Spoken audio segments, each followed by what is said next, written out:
देखा जाए तो दूध को जल से अधिक श्रेष्ठ माना जाता है और इसीलिए दूध का मूल्य जल से तनिक अधिक है। अब यदि इसी दूध का अब दही बनाओगे तो इसकी जीवन आयु कुछ और समय के लिए बढ़ जाती और इसका मूल्य कुछ और मुद्राएं अधिक। अब इसी दही का यदि आप माखन बनाओगे तो इसकी जीवन आयु कुछ और सप्ताहों तक बढ़ जाती है और मूल्य कुछ और मुद्राएं अधिक। अब यदि इसी माखन का आप घी बनाएंगे तो इसकी जीवन आयु वर्षों तक चलती है और मूल्य माखन से कुछ और अधिक मुद्रा।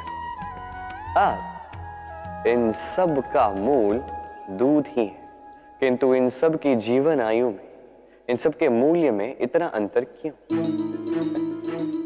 इसका कारण ये है, दूध को दही बनने के लिए खटास सहनी पड़ी, दही को माखन बनने के लिए बिलोने के आघात सहने पड़े और माखन को घी बनने के लिए घंटों तप आंच पर ताप सहना पड़ा। तब जाके ये माखन घी बना, तब जाके इसकी आयु इतनी बड़ी, तब जाके इसका मूल्य बढ़ा। अब हम मनुष्य, हम सारे मनुष्य एक समान दूध की भांति, किंतु महान वही बनते हैं जो कठिनाइयों का सामना करते हैं, जो संकटों का सामना करते हैं, जो इन चुनौतियों पर खरे उतरते हैं। यदि ये सब करोगे तभी जीवन में आगे बढ़ोगे, तभी जीवन में आपके यश की आयु बढ़ती जाएगी और तभी ये संसार आपको महत्व देता जाएगा। तनाव, दबाव, ये नाम जाने पहचाने से लग रहे होंगे, क्यों? इस संसार में हर व्यक्ति के जीवन में ये तनाव और दबाव है ही है, किंतु हर व्यक्ति उनके साथ वो नहीं कर पाता जो उसे करना चाहिए। इस तनाव और दबाव को हटाने के स्थान पर वो उसी दबाव का बंदी बनकर रह जाता है। चलिए आपको इस प्रकृति का एक उदाहरण देता हूं, वो समझाने के लिए जो समझना आपके लिए आवश्यक है।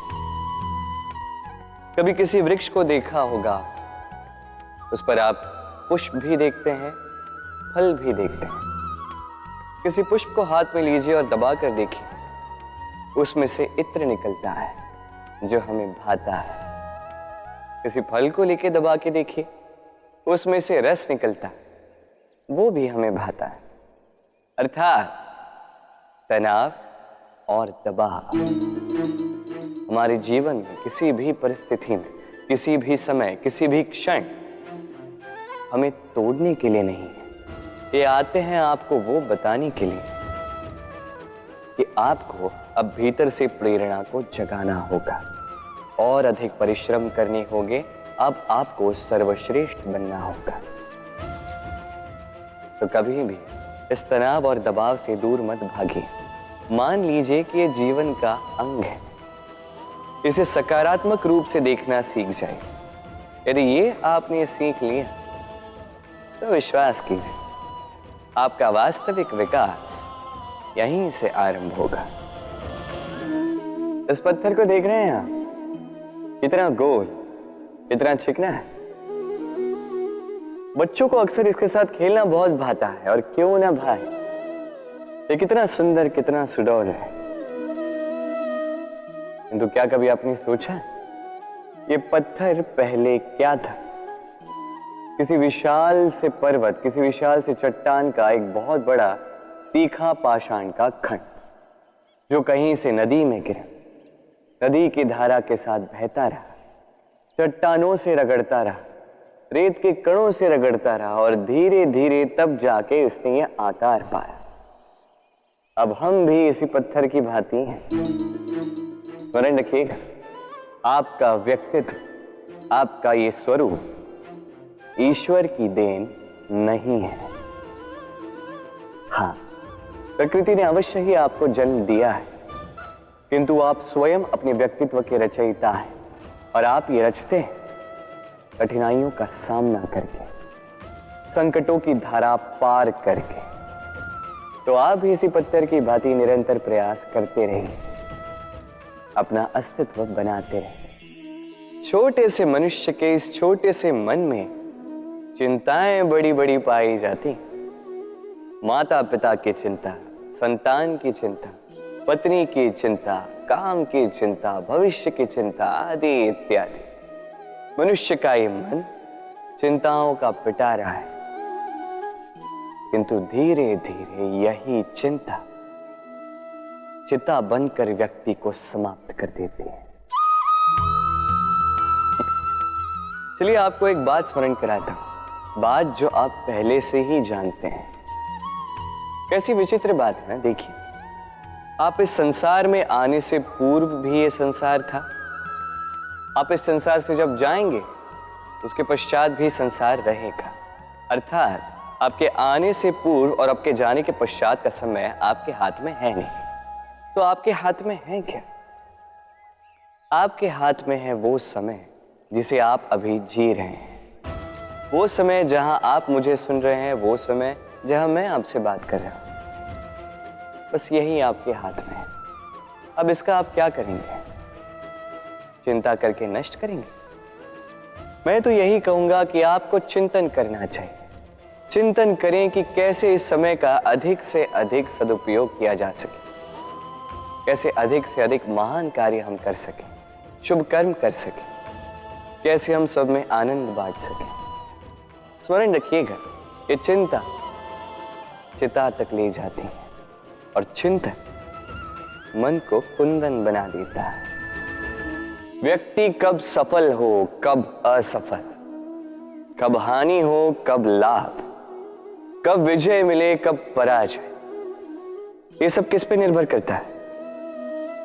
अत्यधिक लोग कहेंगे परिस्थिति पर, और उचित भी है।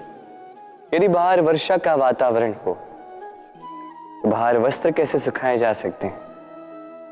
यदि चक्रवात का वातावरण हो तो नैया कैसे पार कराई जा सकती है? किंतु यदि मैं आपको वास्तविक सत्य बताऊं तो असफलता का कारण परिस्थिति नहीं है, उस परिस्थिति को स्वीकार कर लेना। हर एक के जीवन में ऐसे प्रसंग अवश्य आते हैं जब हम चाहते हैं किंतु परिस्थिति को बदल नहीं पाते। परिस्थिति को बदलना असंभव हो जाता है। ऐसे में उपाय एक ही है, परिस्थिति को नहीं, मनस्थिति को बदलें। फिर देखिए सब कुछ शुभ होगा, क्योंकि यही मनस्थिति आपके जीवन का सबसे बड़ा संबल, सबसे बड़ा सहारा है।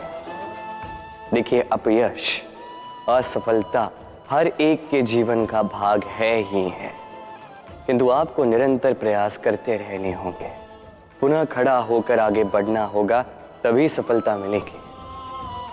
यदि इतना सरल होता सफलता पाना तो हर कोई सफल होता। क्यों?